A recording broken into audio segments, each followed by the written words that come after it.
नमस्कार दोस्तों। एमटीएस हवलदार, अगर आप मैथमेटिक्स में कमजोर हैं या आपको ऐसा लगता है कि यार जनरल हर एग्जाम में जीएस, मैथ, इंग्लिश, रीजनिंग सारे सब्जेक्ट आते हैं, कोई ऐसा एग्जाम जो मैं कम में पढ़कर ज्यादा अच्छा कर सकूं या एक नौकरी लेकर के और बड़ी जंग के लिए तैयार हो सकूं, तो एमटीएस हवलदार 2026 आपका इंतजार कर रहा है।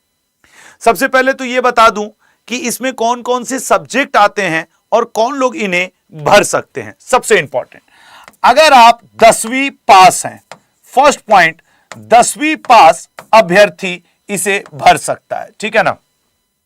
10वीं पास का जो भी अभ्यर्थी होगा वो इस फॉर्म को भर सकता है। कोई जरूरी नहीं है कि आप आर्ट साइड से हो, साइंस साइड से हो, मतलब 10वीं अगर आप पास हैं तो आप इस फॉर्म को भर सकते हैं। 10वीं पास है, फॉर्म को भरिए। तो चलिए, मैंने पहला पॉइंट लिखा। आपका पहला डाउट कि सर 10वीं पास, 10वीं पास इसकी योग्यता है, आप इसको कोई भी स्टूडेंट इसके फॉर्म को भर सकता है। एमटीएस और हवलदार के दो अलग अलग पद होते हैं। पहला पॉइंट समझिएगा, एमटीएस में जहां 18 से लेके 25 वर्ष आयु, इस एज ग्रुप के लोग भरते हैं, वहीं हवलदार में आप 18 से लेकर 27 वर्ष आयु के बीच में आप भर सकते हैं। अब आपके मन में यह प्रश्न आ सकता है कि सर एमटीएस में अगर हम नौकरी करेंगे तो कहां मिलेगा, हवलदार में अगर नौकरी करेंगे तो कहां मिलेगा। एक भ्रम आपका सबसे पहले मैं तोड़ना चाह रहा हूं। आपको एक बात बताया जाता है या समझाया, या कुछ लोग कहते हैं कि सर नौकर वाली जॉब है। बिल्कुल नहीं। अब सारे आप फॉर एग्जांपल इंडियन रेलवे सरकारी है ना, इंडियन रेलवे में आप सफर करते होंगे, तो जरा यह बताइए कि रेलवे में लैट्रिन बाथरूम साफ करने का काम या कोई भी ऐसा काम कौन करता है? आउटसोर्सिंग से रेलवे हायर करती है। ठीक उसी तरीके से भारत सरकार के जितने भी लगभग मंत्रालय हैं, आउटसोर्सिंग से, बाहर से प्राइवेट लोगों को हायर किया जाता है साफ सफाई, झाड़ू पोछा के लिए। तो सबसे पहले तो यह निर्णय ले लीजिए कि एमटीएस हवलदार झाड़ू पोछा साफ सफाई की नौकरी नहीं है। तो सर फिर यह नौकरी मल्टीटास्किंग स्टाफ की कहां मिलती है? मैं आपको बताऊं, जो भारत सरकार के विभिन्न मंत्रालय हैं उनमें आपको जॉब मिलती है। जैसे बहुत सारे जो भारत सरकार के अलग अलग विभाग हैं उनमें मिलती है। जो कार्यालय हैं भारत सरकार के, उनमें आपको मिलती है एमटीएस हवलदार की। अब जैसे कि सीबीडीटी, सीबीआईसी, पीआईबी, अब आप कहेंगे ना विभाग, प्रेस इंफॉर्मेशन ब्यूरो, सीबीडीटी, ठीक है ना, सीबीआईसी, इस तरीके के बहुत सारे विदेश मंत्रालय, आपके फॉरेन मतलब आपके विदेश मंत्रालय हुआ, या फिर आप कह लें रक्षा, डिफेंस मिनिस्ट्री या फाइनेंस मिनिस्ट्री, इनमें नौकरी मिलती है। ये जो जॉब होती है, अभी मैं एमटीएस की बात कर रहा हूं, एमटीएस की, फिर मैं इसके ऊपर आऊंगा। ये जो एमटीएस की जॉब होती है, हवलदार पे मैं बाद में आऊंगा। इसमें आपको मेनली जो फाइल का रख रखाव, ऑफिस के अंदर फाइल का रख रखाव की जिम्मेदारी आपके पास होगी कि भैया फाइल वाइल मेंटेन रखो। रिकॉर्ड वगैरह जो ऑफिशियल रिकॉर्ड हैं उनको आप जरा सेव करके रखिए, सुरक्षित रखिए, यह काम रहेगा। जो मेल वगैरह आएंगे, डाक वगैरह आएंगे, उनका जवाब जरा दे दो, यह काम आपको एमटीएस के अंतर्गत रहेगा। वहीं अगर आप हवलदार के लिए जाएंगे तो यह आपकी फील्ड जॉब है, ठीक है ना, यह आपकी फील्ड जॉब के रूप में होती है। मतलब सर फील्ड जॉब मतलब कि इसमें आप कांस्टेबल बनते हैं। और पता है, ये आप जो पुलिस में होते हैं उनको कांस्टेबल बनने में 10 साल लगता है, यहां पे आप डायरेक्ट कांस्टेबल बन जाते हैं, ठीक है ना, डायरेक्ट आप कांस्टेबल बनते हैं हवलदार में। और यह भी बता दूं, यह फील्ड जॉब होती है। इसके अंतर्गत आप कहां पे जॉब करते हैं? जैसे आप आईबी, इंटेलिजेंस ब्यूरो के जो लोग, आईबी की जो रेड ओड होती है उसमें आपको उपयोग किया जाएगा, ठीक है ना। या फिर बहुत सारे जो आईबी की रेड में हो, या फिर क्या लिख रहे हो बेटा? हाँ, फील्ड जॉब तो है, ठीक है ना। इसमें एक चीज होता है, ये एमटीएस सिर्फ और सिर्फ अगर आप मेनली देखेंगे तो डे की जॉब है, लेकिन अगर आप हवलदार देखेंगे तो ये नाइट, इसमें ड्यूटी फिक्स नहीं होती, कभी भी आपकी आईबी की रेट पड़ रही, और ऐसे मतलब मैक्सिमम एग्जांपल है। एमटीएस के एग्जाम में कोई फिजिकल एग्जाम नहीं होता है। अभी मैं डिफरेंस बता रहा हूं, फिर मैं बताऊंगा 10वीं पास हो। जबकि आप हवलदार के एग्जाम में जाएंगे तो इसमें आपका फिजिकल एफिशिएंसी टेस्ट, ये पीईटी पीएसटी जैसी चीज होती है, मतलब फिजिकल एग्जाम इसमें होता है। एमटीएस में आपको हाइट वाइट की कोई ऐसी पाबंदी नहीं है, लेकिन जब आप जाएंगे हवलदार में तो हवलदार में आपको 152 फीमेल के लिए सेंटीमीटर और लगभग 157.5 ये आपके मेल के लिए हाइट की जरूरत होती है, ठीक है ना। अच्छा सर, आपने ये तो बता दिया कि एमटीएस की जॉब और हवलदार की जॉब में डिफरेंस क्या है, 10वीं पास स्टूडेंट भरेंगे। अब आ जाइए, हम लोग आ जाते हैं किस मुद्दे पे कि सर एग्जाम में क्या क्या आता है, नौकरी कहां मिलेगी ये भी। अच्छा, वेतन की भी बात कर लें। वेतन, अगर हम लोग वेतन की बात करें तो अभी जो करंट सिचुएशन चल रही है 35-36 हजार मिलता है, लेकिन इस बार आपका 8th पे कमीशन यदि लग गया तो लगभग 50 हजार। वर्तमान 35-36 है, 8 पे कमीशन इस बार लगने की पूरी संभावना है। इस बार जो एमटीएस 2026 की वैकेंसी आएगी उसमें 50 हजार प्लस सिलेबस रहेगा, मतलब आपके सैलरी रहेगा। अच्छा, सैलरी के अलावा सबसे इंपॉर्टेंट है सर कि एग्जाम निकले तब ना, पूरे भारत में एक आसान नौकरी लेकर के ऑफिस में बैठ करके अपनी बड़ी तैयारी करने के अलावा मतलब के लिए एमटीएस से बेहतर नौकरी कोई नहीं है शुरुआत के लिए। आप देखिएगा, इसमें आपके 4 सब्जेक्ट आते हैं, जीएस और इंग्लिश, उसके अलावा रीजनिंग और मैथ। रीजनिंग और मैथ, जीएस और इसको बोला जाता है पेपर फर्स्ट और इसको बोला जाता है पेपर सेकंड। एक ही दिन दोनों होगा। दोनों के लिए आपको लगभग 45 मिनट का टाइम दिया जाता है, 45 मिनट का टाइम दिया जाता है।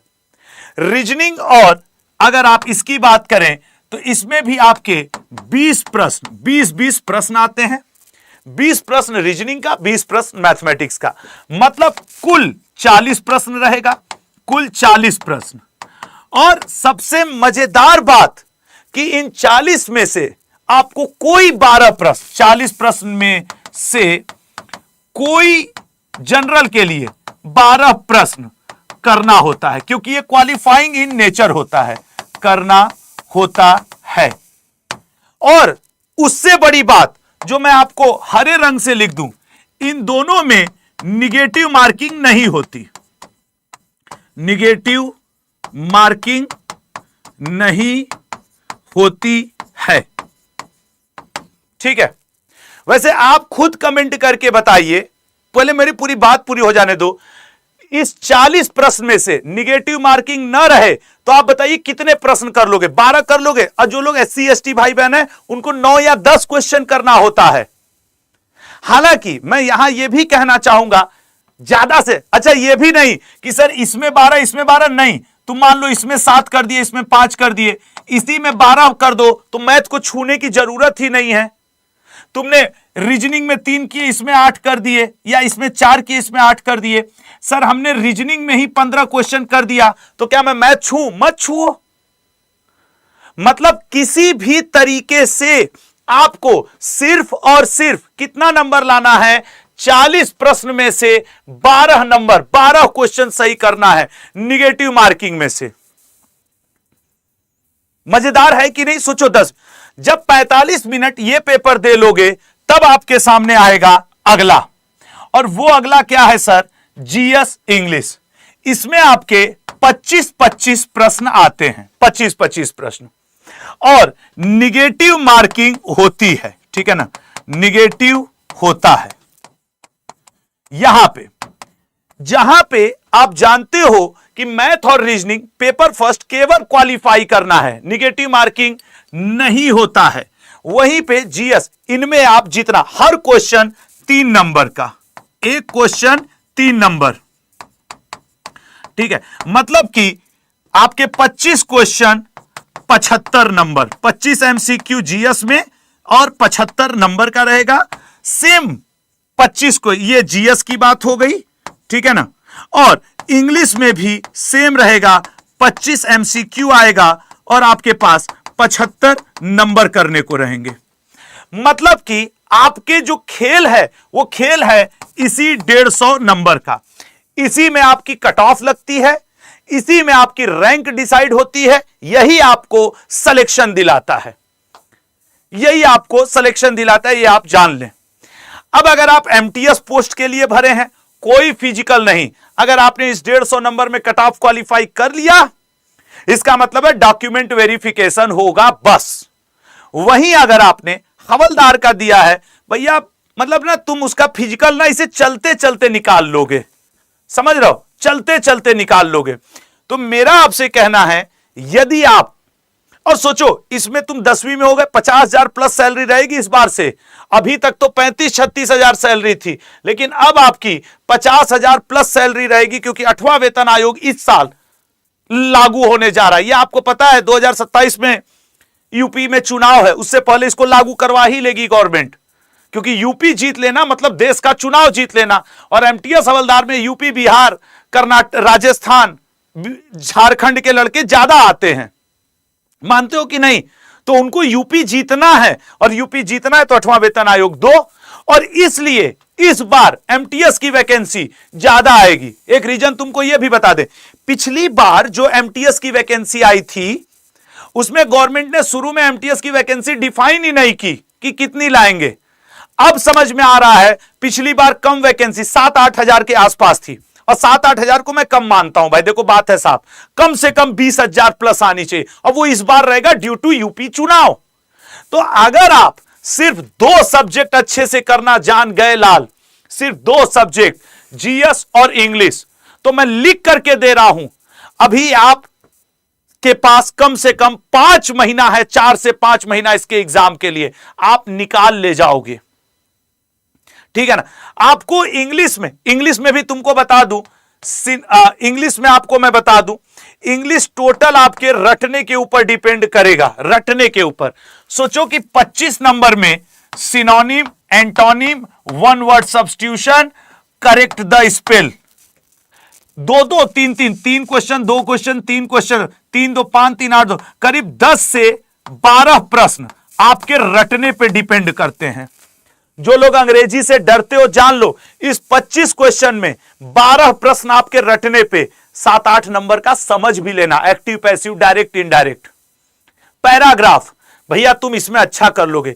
जीएस मैं वचन देता हूं, पूरे इंडिया में मुझसे जीएस में लाइव पढ़ाने वाले 2-3 सर लोग हैं जो ज्यादा हैं, लेकिन जब एमटीएस की बारी आती है, यहां पे मैं जी जान लगाता हूं अपने स्टूडेंट्स के लिए, और इसमें मैं लिख के कहता हूं पूरे इंडस्ट्री में लीड करता हूं, क्योंकि बच्चों का ट्रस्ट है। जबकि ये मैं जानता हूं कि जीएस के अगर मार्केट को देखें, जीएस के टीचरों को देखें, तो 2-3 सर लोग हैं, 2 सर लोग जो संभवतः मुझसे शायद लाइव में ज्यादा पढ़ा देते हो, लेकिन एमटीएस में वो भी बेचारे साथ ही रहते हैं कि नहीं सर। तो मेरा आपसे कहना है, ट्रस्ट करो जीएस के लिए। 20-25 टॉपिक पढ़ाऊंगा इसमें, और उससे बाहर से नहीं आएगा, आप भरोसा करिएगा, ठीक है ना। बाकी यार वो तो आपको पढ़ने के बाद समझ में आएगा। लेकिन चलो आप अगले से भी, हां एमटीएस हवलदार आप दोनों के लिए भर सकते हैं, ऐसा कोई है नहीं, और मात्र 10वीं पास योग्यता है। सोचो 10वीं पास, अभी इसका फॉर्म आ रहा है, ठीक है, 10वीं पास योग्यता है। एमटीएस 18 से 25, हवलदार 18। भाई क्या तुम 2 सब्जेक्ट और नौकरी निकालने के लिए अगर तैयार हो, तो मैं तैयार हूं आपको एमटीएस का जीएस, और मेरे साथ भारती मैम तैयार हैं आपको एमटीएस की इंग्लिश पढ़ाने के लिए। वचन दो, कसम खाओ, निर्णय लो, और अगर आपको लगता है कि सर आने दो इस बार एक वैकेंसी को, मात्र 2 सब्जेक्ट और रगड़ करके रख देंगे जीएस और इंग्लिश को, लल्ला आपकी नौकरी हो जाएगी। जीएस और इंग्लिश को सोचो ना, मैथ और रीजनिंग 40 प्रश्न आते हैं, 40 में से कोई 12 प्रश्न सही करना होता है विदाउट निगेटिव मार्किंग। और ऐसा भी नहीं कि 6 ठो इसमें से करो, 6 ठो छोड़ दो, पूरा मैथ छोड़ना हो तो रीजनिंग में 12 ठो ठोक दो, खत्म, खत्म भैया खत्म, ठीक है ना। तो बस मैं इतना कह, और ये फॉर्म लड़कियों के लिए फ्री आता है, गर्ल्स आपके लिए ये फॉर्म फ्री होता है, लड़कों के लिए 100 रुपए का फॉर्म होता है। सोचो इसी महीने के आखिरी में ये फॉर्म आएगा, और इस बार मैं इसको क्यों बता रहा हूं, क्योंकि चुनाव की वजह से इस बार इसकी हजारों में वैकेंसी आने वाली है। यही हजारों वैकेंसी में से एक सीट आपको लेना है, लेकिन इतना आसान भी नहीं है। जब अभी से लगोगे तब बड़ी छोटे छोटे करंट अफेयर, बड़ी छोटे छोटे जीएस इसमें पूछता है। अब मैथ से तो कितने लोग की आत्मा कांपती है भैया, इस एग्जाम में उसकी वैल्यू ही नहीं है अभी तक के लिए, जितना हम लोग पीछे देखे हैं। तो मेरा आप सबसे रिक्वेस्ट है, निर्णय ले लो, और अगर आप निर्णय ले रहे हो तो ईमानदारी से चैनल को सब्सक्राइब कर लेना। इसकी क्लास आपको मैं बहुत जल्द शेड्यूल जारी करके बता दूंगा YouTube पे फ्री क्लासेस कहां चलेंगी। हालांकि अभी इसके लिए मैं सुबह 8 बजे करंट अफेयर पढ़ा रहा हूं, ठीक है ना, सुबह 8 बजे। तो आज के लिए इतना ही। अगर आप कमिटेड हो कि सर इस बार MTS पार करना है तो जरूर बताइएगा। और हां, मैं आपको आपसे पहले वचन देता हूं, मेरे साथ आज से चैनल सब्सक्राइब करके जो जो बच्चा जुड़ रहा है, मैं 2-4 दिन में एक वीडियो बना के बता दूंगा भैया YouTube पे इसकी फ्री क्लासेस कहां चल रही हैं। मिल जाएगा ना, फोड़ के रख दिया जाएगा MTS हवलदार 2026 को, क्योंकि इससे ज्यादा वैकेंसी अब नहीं आने की उम्मीद है, ठीक है ना। और 8वां वेतन आयोग इस बार लग रहा है, तो ऑल द बेस्ट, ठीक है। ध्यान रखिएगा अपना, इस बार ही निकलेगा MTS हवलदार 2026। जय हिंद, जय भारत। कमेंट बॉक्स में अगर आप कमिटेड हैं कि सर इस बार निकलेगा तो एक बार लिख दीजिएगा MTS अब की बार पार, ठीक है। और अगर आप नए दोस्त हैं तो चैनल को सब्सक्राइब करिएगा तब तक के लिए जब तक आपका हो न जाए MTS में। जिस दिन सिलेक्शन हो जाए बंद कर दीजिएगा, चैनल अनसब्सक्राइब कर दीजिएगा, ठीक है। नमस्ते दोस्तों, तो ये आपने देखा कि MTS के एग्जाम में क्या क्या पूछता है, कि भैया किसका कितना वेटेज रहा। जैसा कि मैंने अभी थोड़ी देर पहले आपको बताया कि भाई MTS मतलब GS और इंग्लिश दबा के पढ़ो, और जहां तक मैथ और रीजनिंग की बात रही, प्रैक्टिस मत छोड़ो। बस इतनी सी कहानी है MTS के, जो पिछले 10, 12, 15 मिनट से मैंने आपको समझाया। आप में से बहुत सारे लोग ये भी एक क्वेश्चन कर रहे हैं कि सर MTS की आखिर वैकेंसी कब आएगी। मैं तुम्हें एकदम क्लियर कर दूं लाल, जहां तक सर वो लाइट, जहां तक मुझे उम्मीद है MTS की जो वैकेंसी है मेरे भाई, वो CHSL के बाद ही आएगी। और लेकिन इतना तय है कि SSC ये तो कह देगा ना कि हमने अक्टूबर-नवंबर एग्जाम डेट तो पहले ही बता दी थी। ये एक संभावना बन सकती है कि तुम्हें तैयारी करने के लिए कम समय मिले। इसलिए मेरी बात मान लेना, पूरे इंडस्ट्री को उठा करके GS में MTS की बात कर लेना, तो शायद तुम्हारे दोस्त का नाम उसमें आएगा। तो मैं तुम्हें सिर्फ इतना कहना चाहता हूं कि अगर आज 14 अगस्त को क्यों लाइव आया, इस स्वतंत्रता दिवस के अवसर पे क्यों आया, उसके पीछे एक कारण है। कारण यह है कि MTS के बैच को मैंने अपने टीम, मैंने मैनेजमेंट अड्डा टीम से बात करके मात्र और मात्र 340 रुपए का करवा दिया है। जिस दिन ये MTS की वैकेंसी आएगी, मैं लिख के दे सकता हूं तुम्हें यही बैच कितने का मिलेगा, कम से कम 600, 700, 800 रुपए का मिलेगा। तुम मेरा कहा मानो, MTS की तैयारी में जबरदस्त ढंग से लग जाओ। अब आपके मन में होगा अच्छा सर हम ये बैच ले लें। अरे बैच में मैं हूं, भारती मैम है, अतुल सर हैं, मैथमेटिक्स के लिए हरिओम सर हैं, पूरी टीम आपको उस समय YouTube पे तो पढ़ाएगी ही पढ़ाएगी, लेकिन पेड 14 तारीख आज से शुरू हो रहा है MTS का। मैं तुम्हें दिखाता हूं, जब आप इस तरीके से गूगल ओपन करेंगे, हालांकि लिंक भी डिस्क्रिप्शन में मैंने लगवा दिया है, उस लिंक पे भी क्लिक करके आप डायरेक्ट बैच पे पहुंच जाओगे। ऐसे गूगल ओपन करना, यहां पे चूंकि अड्डा 247 लिखा है तो मैं वो टाइप नहीं कर रहा हूं, आप लिख देना अड्डा 247। ये जो पहली वेबसाइट खुलेगी इसको ओपन कर लेना। जब आप खोलोगे तो ऐसा इंटरफेरेंस खुलेगा जिसमें ऑल कोर्सेज में जाना, ये देखो SSC एंड रेलवे लिखा है, SSC और रेलवे पे चले जाना, और इसमें देखो यहां पे दूसरे पे MTS GD, इवन GD का भी बैच आज से स्टार्ट हो रहा है। जो GD फाउंडेशन बच्चे तैयारी करना चाहते हैं उनके लिए भी ये है MTS का आपके लिए। यहां MTS पे क्लिक किए, देखो ये MTS आज 14 अगस्त से ये बैच आपके लिए शुरू हो रहा है। देखो साफ साफ लिखा है 14 अगस्त सुबह 9 बजे से 8 PM आज इसकी इंट्रोडक्शन क्लासेस है। सच तो यह है कि कल इसमें क्लास हो नहीं पाएगी, इसकी पढ़ाई परसों से शुरू होगी, आज इंट्रोडक्शन टाइप का चल रहा है। मैंने कहा भाई मैं YouTube पे ही आके आपको बता दूं।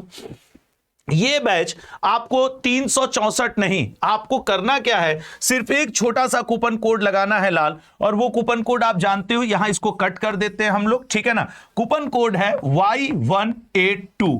ये Y182 कूपन कोड लगाते ही तुमको ये बैच करीब 79 क्या 81% तक ऑफ हो जाएगा। ये तुम्हें पड़ेगा 340-45 रुपए का। अब वो लगभग लिख दे रहा हूं, 4-5 रुपया ऊपर नीचे लल्ला वो हो सकता है, क्वाइन वाइन लगाने पे हो जाता है। जैसे अड्डा ऐप पे ना कुछ बच्चों को क्वाइन होते हैं, आप भी अड्डा ऐप के थ्रू लेने की कोशिश करना।